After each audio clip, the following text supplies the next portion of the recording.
नमस्कार, the red mic दुनिया में आपका स्वागत है। मैं हूं सौरभ शुक्ला और हमारे साथ हैं सौरभ कुमार शाही। एक बार हम फिर एक गंभीर मसले को लेकर के, गंभीर मसला यानी जहां पर कई देश युद्ध में कूद सकते हैं, ऐसा मसले को लेकर के आपके सामने हैं। हम बात कर रहे हैं वेस्ट एशिया, जिसे हम लोग मध्य एशिया या अरब एशिया, मिडिल ईस्ट भी कहते हैं।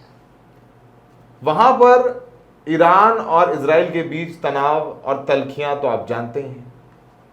ईरान का साथ दे रहा है एक यमनी मिलिशिया ग्रुप हूती, और वो ईरान के साथ साथ वो मिलिशिया ग्रुप है जो इजराइल से टक्कर ले रहा है, साथ दे रहा है हमास का। अब वही हूती जिसने रेड सी से इजराइल, अमेरिका और दूसरे नेटो देशों के शिप्स की आवाजाही बंद कर दी। एक बहुत भारी आर्थिक चोट इन देशों को वो पहुंचा रहा है। वो वीडियो आपको याद होगा कैसे उन्होंने एक शिप को कैप्चर किया था हेलीकॉप्टर उतार के अपना। अब इन हूतीस को चुप कराने के लिए, हूतीस को शांत कराने के लिए, अपनी तरफ लाने के लिए अमेरिका हूतीस को अच्छे अच्छे लोक लुभावन ऑफर्स दे रहा है, लालच दे रहा है। क्या है इसके पीछे की कहानी, वो समझेंगे। हूतीस किस लिए इजराइल के लिए एक बहुत बड़ा खतरा है, और उनका चुप हो जाना या उनका शांत होकर के यमन में बैठ जाना किस तरीके से इजराइल और अमेरिका को फेवर करता है। रेड सी से तो इजरायली जो भी ट्रैफिक थी वो बिल्कुल ही it has been down to zero. मतलब अब कोई भी ऐसा शिप जो इजराइल से कहीं निकल के जा रहा है या इजराइल के एलियाड पोर्ट पे जा रहा है, वो अब रेड सी के थ्रू नहीं जा सकता। वो उन्होंने कंप्लीट उसको बंद कर दिया है, जिससे तकरीबन एक असेसमेंट है कि 13% का लॉस जो है जीडीपी में वो सफ़र कर रहा है इजराइल। दो तरीके से कर रहा है। एक तो ह्यूमन रिसोर्स के लेवल पे भी कि उस पोर्ट पे जो लोग काम कर रहे हैं, आपको पता आजकल सब चीज़ प्राइवेट होती है, जो प्राइवेट ऑपरेटर्स हैं भाई वो 6 महीने तक आपको फिर क्यों नौकरी पे रखेंगे अगर उनकी कोई शिप नहीं आ रही है। तो उस लेवल पे तो नुकसान हो ही रहा है। और दूसरा नुकसान ये हो रहा है कि आप लंबे रास्ते से आते हैं, जो हमने पहले भी डिस्कस किया, उसके ऊपर एडिशनल टैरिफ लग जाता है, तो आपका सामान कॉम्पिटिटिव नहीं होता मार्केट में। तो ये दोनों चीज़ें चल रही है। इसके अलावा अभी ये हो गया कि हूतीज़ ने अपने अटैक्स को, जो अंसारुल्लाह जो ग्रुप है, वो अपने अटैक को एक्सपेंड कर रही है। वो अब क्या कर रही है कि इंडियन ओशन में भी जो अल्टरनेट रूट इजराइल ले रहा था, उस अल्टरनेट रूट पे भी अब वो शिप्स को टारगेट कर रही है। अच्छा, आप अगर मैप को देखिए यमन के, तो उसमें आपको लगेगा कि इंडियन ओशन तो थोड़ा दूर है साउथ से, लेकिन क्या है कि मिलिट्री ऑपरेशन करने के लिए आपको उस शिप तक पहुंचने की ज़रूरत नहीं है। आप मिसाइल 150 किलोमीटर दूर से मार सकते हैं, आप ड्रोन 200-250 किलोमीटर दूर से हमला कर सकते हैं। तो अगर आपने 2-4 शिप को भी टारगेट कर दिया इस तरह से, तो एक वहाँ पे भी एक डर का माहौल क्रिएट हो जाएगा। तो एक तो ये चीज़ है। दूसरी है कि 2 महीने पहले, 2.5 महीने पहले जब ये अमेरिका ने एंटी अंसारुल्लाह जो कोलिशन बनाया रेड सी के अंदर में, तो बहुत ही गंग हो थे। गंग हो से मुड़ा दिया है कि मतलब मार देंगे, ख़त्म कर देंगे, इनको पता नहीं इन्होंने किससे टक्कर ले लिया, ये तमाम चीज़ें वो कर रहे थे।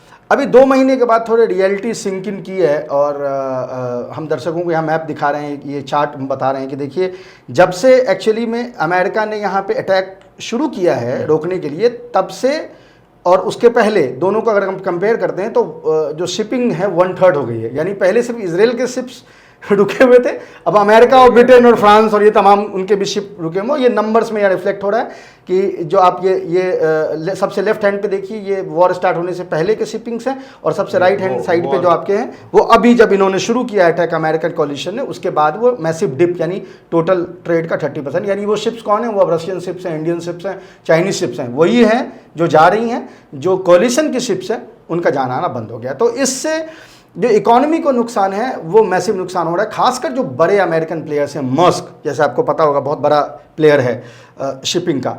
अब ये लोग बड़े फंडर्स होते हैं पॉलिटिकल पार्टी के, डेमोक्रेट पार्टी को फंड करते हैं। अब वो कह रहे हैं कि भाई ये तो तुमने क्या किया, हम पहले तो हमारी वही शिप टारगेट हो रही थी जो इजराइल जाती थी, अब तो जो भी शिप जा रही है उसको टारगेट कर रहे हैं।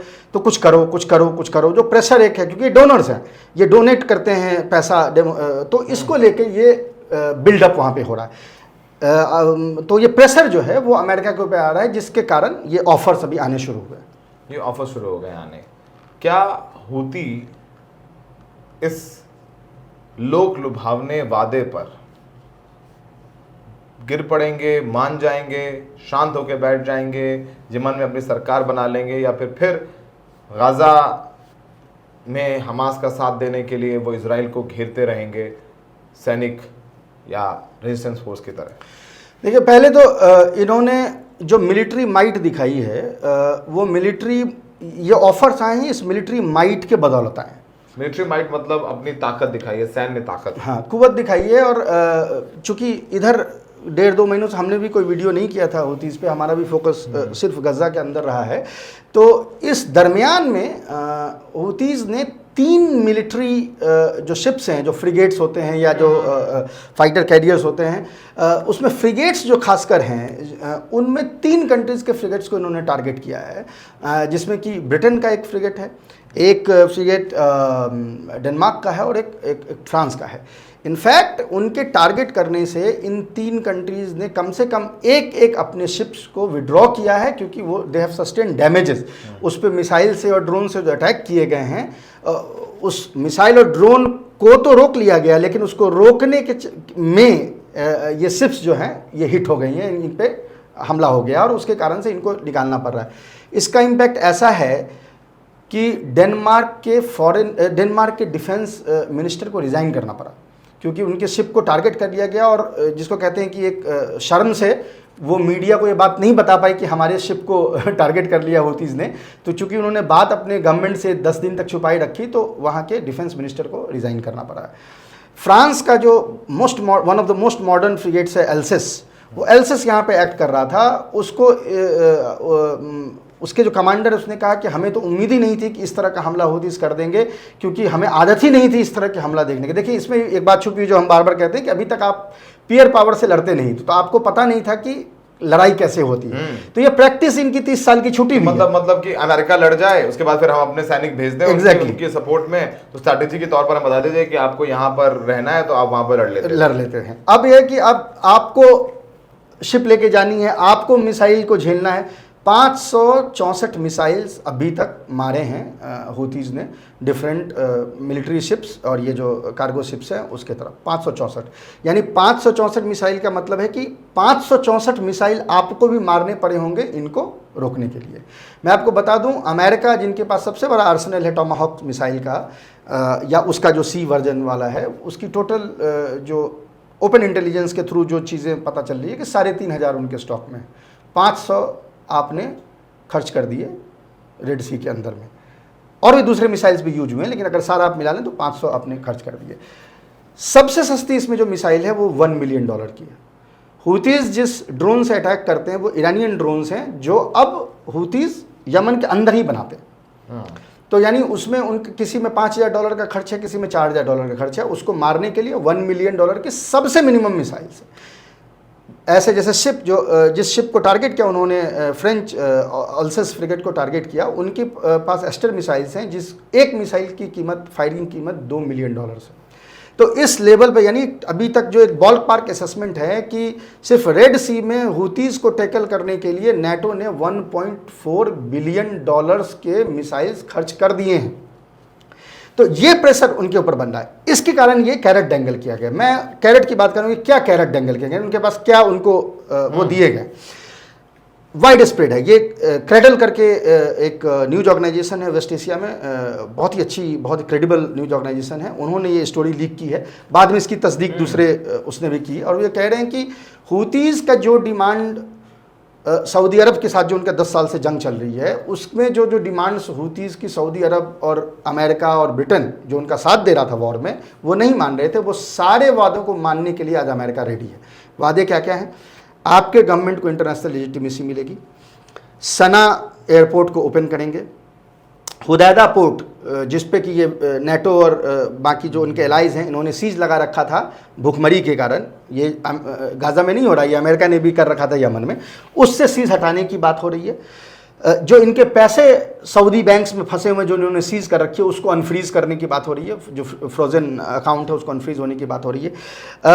जो भी आइलैंड्स पे यूएई और सऊदी ने कब्जा कर रखा है, जो यमनी आइलैंड्स हैं उस पे उसको छोड़ने की बात, यानी एक कॉम्प्रिहेंसिव डील अमेरिका ने ऑफर किया है। बदले में ये कहा है कि बस तुम मिसाइल मारना इजरायली शिप पे बंद कर दो।